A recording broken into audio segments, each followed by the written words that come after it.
Subscribe to our YouTube channel and press the bell icon to get the latest updates.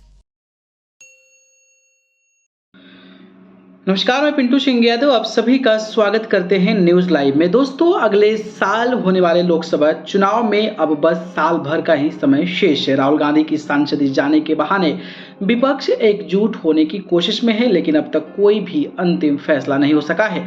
सीटों के हिसाब से सबसे बड़े राज्य उत्तर प्रदेश में अखिलेश यादव अन्य राज्यों के मुख्यमंत्रियों के साथ बातचीत कर रहे हैं।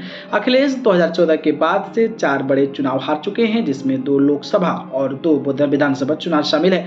ऐसे में अब वे मुस्लिम प्लस यादव के अलावा दलित और पिछड़ों को अपने साथ लाने की कवायद में लग गए हैं। बीते दिन रायबरेली में अखिलेश यादव ने बसपा संस्थापक कांशीराम की प्रतिमा का अनावरण करके साफ संकेत दे दिया कि भविष्य में उनका फोकस मायावती से छिटके दलित वोट पर है। अखिलेश एक तीर से 2 निशाना यानी कि बीजेपी प्लस बसपा पर साधने का प्रयास कर रहे हैं। मायावती के वोट बैंक के सहारे बीजेपी को पटखनी देने की तैयारी पिछले कुछ चुनाव में देखा गया है कि मायावती पहले ही तरह हमलावर नहीं रही है। 2022 के यूपी विधानसभा चुनाव में मायावती के मुकाबले अखिलेश यादव ज्यादा सक्रिय दिखाई दिए थे। उन्होंने प्रदेश भर का दौरा किया, साथ ही भारतीय जनता पार्टी की तरह रणनीति बनाते हुए छोटे छोटे दलों से गठबंधन किया। मायावती का वोट बैंक 2014 के बाद से ही छिटक रहा है। कभी लगभग एक मुश्त बसपा की ओर जाने वाले दलित पिछड़े वोटों में भाजपा ने सेंधमारी कर ली, जिसमें मायावती को काफी नुकसान भी उठाना पड़ा था। अब इस वोट बैंक पर अखिलेश यादव की नजर बनी हुई है। इसका उदाहरण तभी देखने को मिल गया था जब रामचरितमानस विवाद पर अखिलेश ने स्वामी प्रसाद मौर्य का साथ दिया। उन्होंने मौर्य के खिलाफ कोई एक्शन नहीं लिया, साथ ही उन्हें प्रमोट करके पार्टी का महासचिव भी बना दिया। जातीय जनगणना की मांग और अब कांशीराम प्रतिमा का अनावरण। जातीय जनगणना करवाए जाने को लेकर विभिन्न नेता मांग कर रहे हैं।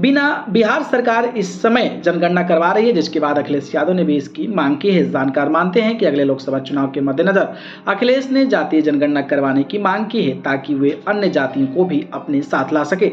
यूपी के बजट सत्र के दौरान वे यूपी सरकार पर जनगणना करवाए जाने की मांग करते रहे हैं। अब कांशीराम प्रतिमा का अनावरण करके अखिलेश दलित और पिछड़े के जरिए न सिर्फ बीजेपी की काट ढूंढने की कोशिश में है, बल्कि मायावती को भी झटका देने का प्रयास कर रहे हैं। हालांकि वे अपने मेगा प्लान में कितना सफल हो पाते हैं, ये तो लोकसभा चुनाव के नतीजे ही बताएंगे।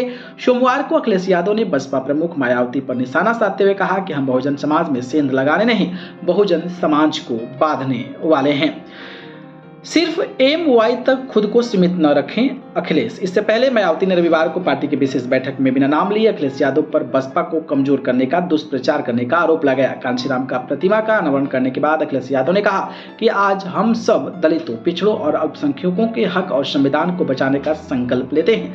मायावती पर निशाना और दलित, पिछड़ों व अल्पसंख्यकों के मुद्दे उठाने से स्पष्ट है कि अखिलेश अब सिर्फ यादव और मुस्लिम वोट बैंक यानी कि MY तक सीमित नहीं रखना चाहते हैं, बल्कि अब वे दलित और पिछड़ों को भी लेकर भविष्य में सीमा से करना चाहते हैं, जिसको लेकर भारतीय जनता पार्टी और बहन मायावती की जो नींदें हैं वो कहने के 2024 को लेकर उड़ी हुई है। बाकी इस मसले को लेकर आप किस तरीके से देखते हैं? क्या सच में ये प्लान अखिलेश यादव के लिए एक मील का पत्थर 2024 में शामिल होने वाला है? कमेंट बॉक्स में बताइएगा। धन्यवाद।